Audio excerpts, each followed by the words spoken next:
Financiarisation de l'enseignement supérieur, classement et journalisme. Adrien Tricorneau, bonjour. Bonjour. Journaliste au Monde Campus. Tout un programme, financiarisation. Vous avez une petite spécialité aussi sur les questions financières, il me semble. J'ai un peu écrit avant sur ces sujets, ouais.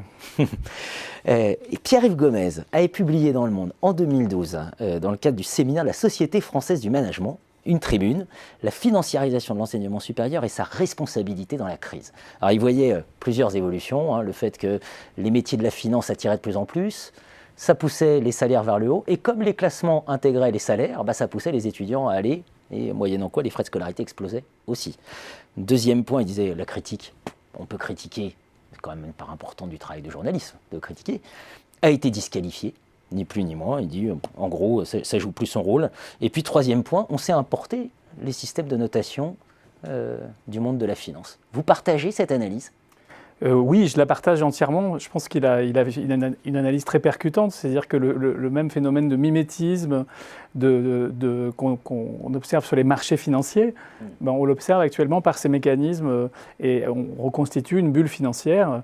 Je partage parce qu'on l'observe, parce que ça a été très bien décrit effectivement par Pierre-Yves Gomez, mais aussi par l'étude de la FNEJ auquel vous avez collaboré, qui était très clair sur ce point, et puis par les enquêtes qu'on peut faire effectivement sur la façon dont la recherche par les écoles de commerce a connu une embolie massive depuis 20 ans. C'est Vincent Mangematin de Grenoble École de Management qui a recensé 1250 articles de recherche par des profs d'école de management en 2015, c'est-à-dire à peu près 10 fois plus que 20 ans auparavant, et des articles qui coûtent de plus en plus cher à produire, puisqu'il faut les produire dans des revues internationales, et que donc ça prend du temps, et que le coût d'un article atteint quelquefois entre les salaires, les primes, etc., et par ce phénomène de bulle, par ce phénomène de mercato des chercheurs qu'on essaie d'attirer, atteint parfois jusqu'à un demi-million d'euros. Alors c'est assez rare, mais ça arrive.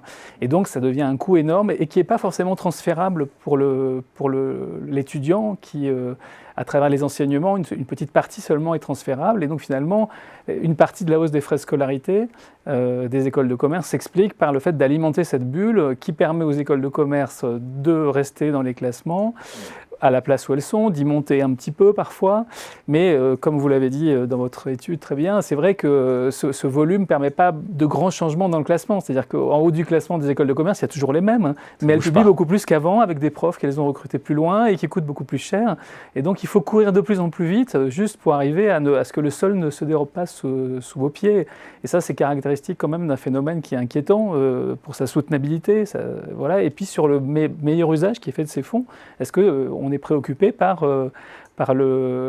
l'adaptation du contenu pédagogique et du contenu de l'enseignement aux enjeux que vont devoir affronter les jeunes qui se forment aujourd'hui, que ce soit le réchauffement climatique, que ce soit les problèmes géopolitiques, que ce soit de refonder des modèles économiques durables, et il y en a encore plein d'autres que je ne cite pas, ou est-ce qu'en fait on est uniquement dans des stratégies finalement quantitatives de nombre de publications déconnectées d'un enseignement qui lui peut-être ne bouge pas tant que ça, ou qui bouge surtout en surface en fait. Voilà. Et Pierre-Yves Gomez allait même plus loin dans cette chronique, et d'ailleurs des thèmes qu'on a repris dans la dite étude, c'est-à-dire une recherche qui, à force de courir après l'article suivant, finit par être découplée des réalités concrètes, ce qui est extraordinairement problématique en gestion.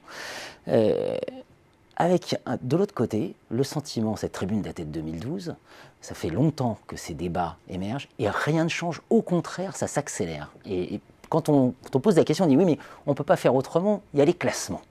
Et alors là, vous refusez les classements. Au Monde, il n'y a pas de classement. Au Monde, il n'y a pas de classement. Voilà. Pourquoi au Monde, il n'y a pas de classement ? Au Monde, d'abord, nous, on n'a pas les équipes de l'étudiant qui ont, par exemple, les moyens non seulement de classer, mais de donner plein d'autres informations intéressantes sur chaque école. C'est-à-dire qu'on ne peut pas disqualifier totalement les classements dans le sens où ça peut être un point d'entrée pour s'informer. D'une part, il y a des classements comme le classement européen qui a été fait multi-rank pour répondre au classement de Shanghai, qui ne sont pas des classements qui classent, mais qui sont des moyens de choisir, selon divers critères, entre différentes formations. Alors ce classement, il est moins vendeur pour la presse, parce que c'est vrai qu'il n'y a pas un palmarès des meilleures écoles. Il n'y a pas un palmarès des meilleures écoles de commerce, mais par contre, on peut chercher la formation la plus adaptée à ce qu'on veut faire dans plusieurs pays européens grâce à cela. Donc c'est vrai qu'il y a classement et classement, que le classement nu ne veut rien dire. Nous, on n'a pas non plus de toute façon la prétention de se lancer dans ça, donc, et ce n'est pas notre modèle économique. On n'est pas connu pour sortir le classement hier des salaires des cadres, ou des prix de l'immobilier, ou des fortunes professionnelles, etc. C'est un modèle économique souvent de magazine, mais dans le cas de l'étudiant, il est tout à fait justifié dans le sens où il y a une forte rédaction derrière, et il y a vraiment une expertise de conseil. Et une demande. Voilà, et une demande d'information, et qui, c'est vrai, de qualité et fiable. Donc c'est vrai que c'est une recette. Alors si c'est une recette au service de donner d'ailleurs de façon gratuite, dans le cas du site web de l'étudiant, quand même beaucoup d'informations aux familles, c'est pas mal. Maintenant, le tout classement, c'est vrai que c'est assez dangereux. Et effectivement, nous, on n'a pas fait ce choix-là. C'est une bonne nouvelle, ouais, pour nous. C'est une bonne nouvelle. Peut-être que pour sortir de là, il faudrait intégrer d'autres critères que les seules questions des articles publiés. Ça vous paraît possible? Ça vous paraît Je pense au salaire de sortie, par exemple. Oui. Tout le monde sait que c'est du déclaratif. Absolument. La crédibilité est quand même très faible sur les informations qui sont communiquées. Ça ne nous empêche pas mécaniquement de les retrouver après. Oui, tout à fait. Alors, en même temps, c'est du multicritère. C'est vrai que, par exemple, il y a des classements qui prennent nettement en compte le salaire de sortie. Il y a des classements qui le sous-pondèrent. Alors, c'est vrai qu'on n'obtient pas du tout les mêmes résultats. Je parlais du classement de l'étudiant, je ne crois pas un critère principal dans son cas. Oui, je pense qu'il faudrait d'abord aussi montrer au public, enfin, ce qui importe aussi, c'est le journalisme qui l'accompagne. C'est-à-dire que c'est vrai que ce que vous venez de dire, c'est-à-dire que les salaires de sortie sont du déclaratif et qu'on ne peut pas comparer une enquête ministérielle sur les salaires de sortie en master, par exemple, avec une enquête de la conférence des grandes écoles sur les salaires de sortie des diplômés, par exemple, qui elle-même ne fait qu'agréger les données qu'elle a bien voulu recevoir d'écoles qui n'ont pas la même méthodologie. Bon, voilà, ça ne veut pas dire grand-chose. Et c'est vrai que ça, si on ne le met pas assez en valeur, c'est un peu comme les sondages mal échantillonnés, où les questions sont mal posées, avec des échantillons trop faibles, etc. Et malheureusement, comme dans les sondages d'opinion, c'est vrai que malheureusement, ça fait vendre. Donc du coup, il y a effectivement un recul à prendre sur ces éléments-là et une approche multicritère à avoir que donne, par exemple, Multirank. Mais là, c'est effectivement moins vendeur, ça rapporte moins de clics et voilà, ça rapporte moins de lecteurs. Ce qui est ennuyeux. Ce qui peut être une contrainte, mais ce qui peut être aussi l'obligation de faire quelque chose d'autre qui a une plus grande exigence, qui est plus difficile à faire, mais au moins on peut l'inventer en fait, on peut essayer de l'inventer. Mais on ne peut pas ignorer complètement les classements, parce qu'ils ont un côté performatif. Et que les institutions elles-mêmes, si elles sont mal classées, vont changer en partie leur stratégie à cause de ça. Et ça, c'est aussi des choses qu'on peut essayer de raconter, et ce qu'on essaye notamment de faire en fait.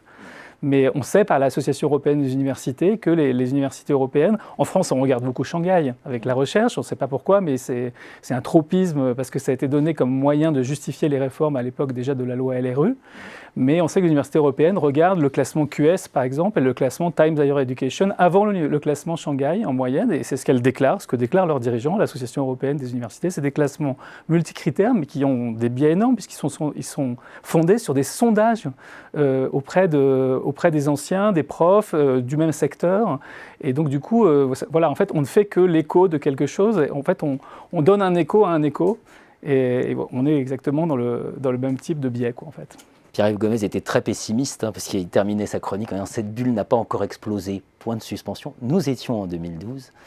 C'est peut-être qu'avant qu'elle n'explose, la dégonfler, ce serait pas mal. Et un des moyens de la dégonfler, c'était de rappeler qu'effectivement, les travaux de Pierre-Michel Menger, professeur au Collège de France, sur la sélection des écoles de commerce, démontrent qu'en 20 ans, ça ne bouge pas. Voilà. On a les 4 premiers qui sont toujours aux mêmes places, dans le même ordre. Voilà. Ça inspire quoi à la fin ? Eh bien, je crois que c'est vous qui le dites très bien dans le rapport de la FNEJ et vous avez fait œuvre très utile du coup en disant ça. C'est effectivement ce complexe de pour rester au même endroit, il faut courir de plus en plus vite. Il y a un moment où le cœur lâche, hein, donc, et où en plus c'est peut-être pas le but dans la vie de courir de plus en plus vite, mais plutôt d'aller à l'endroit où on veut aller. Et donc, du coup, effectivement, ça inspire qu'à tout moment, comme toutes les bulles, on ne sait pas quand est-ce qu'elles vont exploser, mais on peut au moins prévenir les acteurs qu'il y a un risque d'explosion et qu'ils doivent réinterroger leur façon de fonctionner, quoi. Merci Adrien Tricorneau pour cet éclairage. Merci à vous.